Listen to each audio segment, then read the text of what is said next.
दोस्तों नमस्कार, प्रणाम, अभिवादन स्वीकार करें। शुरू करते हैं आज की बड़ी खबरें। आप देख रहे हैं मध्य प्रदेश का नंबर 1 यूट्यूब चैनल। तो चलिए शुरू करते हैं आज की बड़ी खबरें। कृषक बंधु के लिए आवेदन की तिथि में हुई है वृद्धि। आप 15 फरवरी तक आवेदन कर सकते हैं। आपको सालाना 12,000 रुपये देगी सरकार। वहीं किसानों के लिए सीएम शिवराज सिंह चौहान ने बड़ी घोषणा की है। चना, सरसों, मसूर तथा गेहूं की खरीदी पर कही है बात। तो जानते हैं पूरी जानकारी। यदि आपको जानकारी पसंद आए तो वीडियो को लाइक जरूर करिएगा और इसी प्रकार की खबरों के लिए आप चैनल को सब्सक्राइब कर लें तथा नेक्स्ट वीडियो के लिए बेल आइकन पर क्लिक कर दें ताकि अगला वीडियो आपको शीघ्रता से मिले। जानकारी पूरी पाने के लिए वीडियो अंत तक जरूर देखिएगा। मध्य प्रदेश में कृषक मित्र यदि आपको बनना है तो आप 15 फरवरी तक आवेदन कर दें। इसमें आपको 10वीं पास होना जरूरी होगा। सबमिशन ऑन एग्रीकल्चर एक्सटेंशन आत्मा अंतर्गत किसान बंधु के चयन के लिए आवेदन पत्र 15 फरवरी 2021 तक आमंत्रित किए गए हैं। वे किसान इसमें आवेदन कर सकते हैं जिनका कोई क्रिमिनल रिकॉर्ड नहीं हो और उनकी शैक्षणिक योग्यता 10वीं पास होना चाहिए। कृषक बंधु हेतु शैक्षणिक योग्यता हाई स्कूल पास तथा 2 ग्रामों में से किसी एक ग्राम का निवासी होना अनिवार्य होगा। मतलब 2 ग्रामों के बीच में एक कृषक बंधु नियुक्त किया जाएगा जिसमें से दोनों में से किसी एक गांव का आपको निवासी होना जरूरी होगा। आपके पास स्वयं की कृषि भूमि भी होनी चाहिए। आप शासकीय, अर्धशासकीय तथा अशासकीय किसी भी सेवा में ना हो। आप किसी भी सरकारी पद पर या प्राइवेट पद पर ना हो, तभी आप इसके लिए आवेदन कर सकते हैं। आपका आपराधिक प्रकरण भी नहीं होना चाहिए। चयनित कृषक बंधु से भविष्य में शासकीय सेवक का दावा नहीं करने का स्व प्रमाणित घोषणा पत्र लिया जाएगा। इससे संबंधित मैंने पहले जानकारी दी थी, लेकिन आवेदन तिथि में वृद्धि हुई है।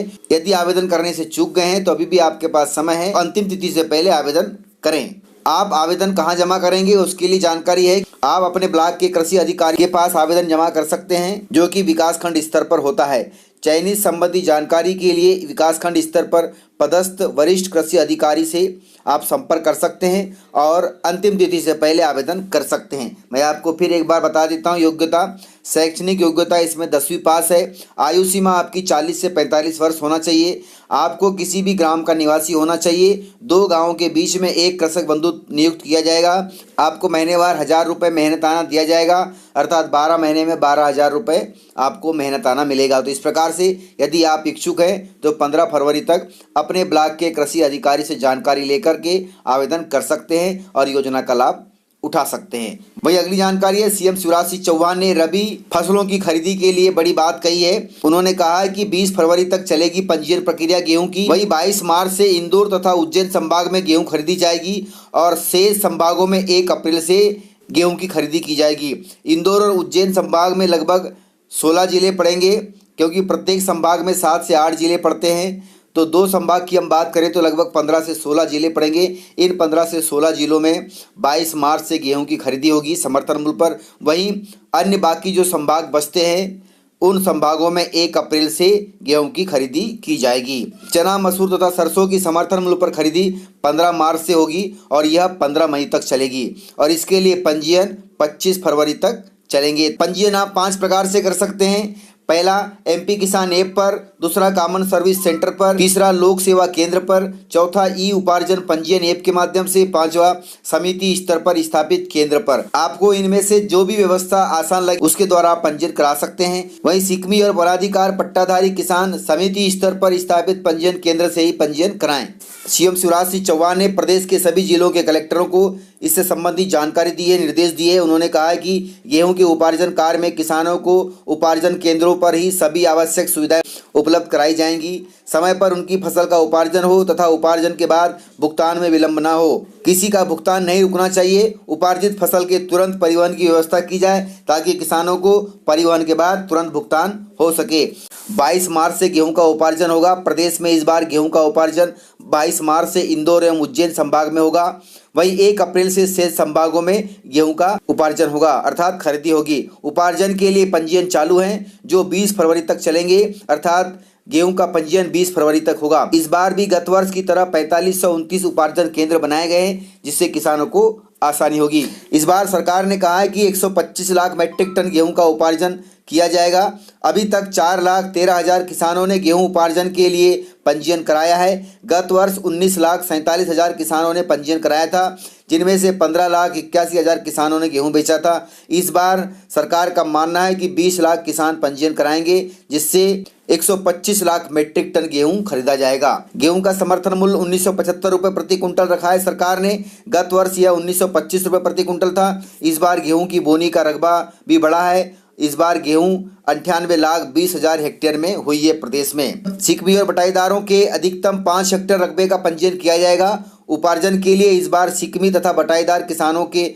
अधिकतम 5 हेक्टेयर अर्थात लगभग 12.5 एकड़ खेती की फसल का पंजीयन होगा, और उसके लिए आपको अपने नज़दीकी पंजीयन केंद्र में जाकर ही पंजीयन करना होगा। चना, मसूर तथा सरसों का उपार्जन 15 मार्च से किया जाएगा, जो 15 मई तक चलेगा। अर्थात चना, मसूर तथा सरसों की खरीदी 15 मार्च से 15 मई तक चलेगी। इस बार चना, मसूर तथा सरसों की खरीदी मार्कफेड द्वारा की जा रही है। चने का समर्थन मूल्य 5100 रुपये प्रति कुंटल रखा गया है। सरसों का समर्थन मूल्य 4650 रुपये प्रति कुंटल रखा गया है।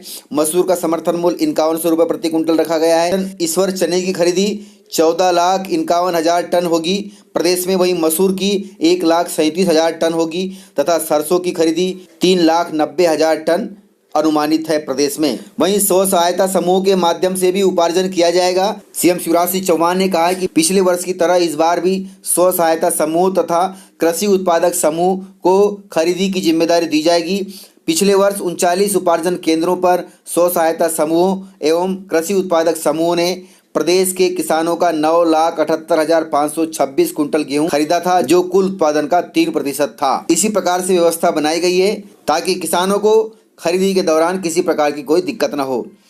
इस बार किसानों को पंजीयन के दौरान बहुत दिक्कत आ रही है, तो उसके लिए अधिकारियों ने निर्देश दिए हैं कि पहले किसानों को रजिस्ट्रेशन करने में काफ़ी परेशानियों का सामना करना पड़ रहा था। इसका कारण यह है कि किसानों के खसरा में दर्ज नंबर और आधार नंबर अलग अलग होना। इस मामले में मुख्य सचिव फैज अहमद किदवई ने निर्देश जारी करते हुए सभी कलेक्टरों को कहा है कि पंजीयन के लिए आधार नंबर आवश्यक होगा। वहीं जिन किसानों का आधार नंबर डेटाबेस से अर्थात खसरा नंबर से मैच नहीं करेगा, उसे सत्यापन के लिए जिला मुख्यालय भेज दिया जाएगा। इसके साथ ही प्रमुख सचिव फैज अहमद किदवई ने कहा है कि जिन खसरों में पहले से आधार नंबर दर्ज नहीं है, उनका भी पंजीयन होगा। इससे संबंधित मैंने पहले भी जानकारी दी है, लेकिन मैं एक बार फिर रिपीट कर रहा हूं कि जिनका खसरे से आधार नंबर लिंक नहीं है, उनका पंजीयन होगा। इसके कारण उनकी फसल खरीदी पर कोई प्रभाव नहीं पड़ेगा। इसके साथ ही मुख्य सचिव ने कहा है कि किसानों को रजिस्ट्रेशन के पहले आधार सत्यापन या आधार लिंक कराने की जरूरत नहीं है, उन्हें बाध्य नहीं किया जाएगा, उनका पंजीयन होगा। तो आप 5 तरीकों से पंजीयन करा सकते हैं ताकि आपकी फसल समर्थन मूल्य पर बिक सके। तो इस प्रकार से जानकारियां थी। यदि आपको जानकारियां पसंद आई हो तो वीडियो को लाइक जरूर करिएगा, और इसी प्रकार की खबरों के लिए आप चैनल को सब्सक्राइब कर लें तथा नेक्स्ट वीडियो के लिए बेल आइकन पर क्लिक कर दें ताकि अगला वीडियो आपको शीघ्रता से मिले। जानकारी पूरी पाने के बाद कमेंट बॉक्स में कमेंट जरूर करिएगा ताकि मैं आपके कमेंटों का जवाब दे सकूं। तो आज की वीडियो में इतना ही। वीडियो को पूरा देखिएगा। यदि आपने वीडियो पूरा देखा है तो उसके लिए बहुत बहुत धन्यवाद। वीडियो को अपने दोस्तों में शेयर करें ताकि वे भी जानकारियों से अपडेट रहें और जानकारियों का लाभ ले सकें। तो आज के वीडियो में इतना ही। मिलते हैं सर अगले वीडियो के साथ। तब तक के लिए जय हिंद, जय भारत।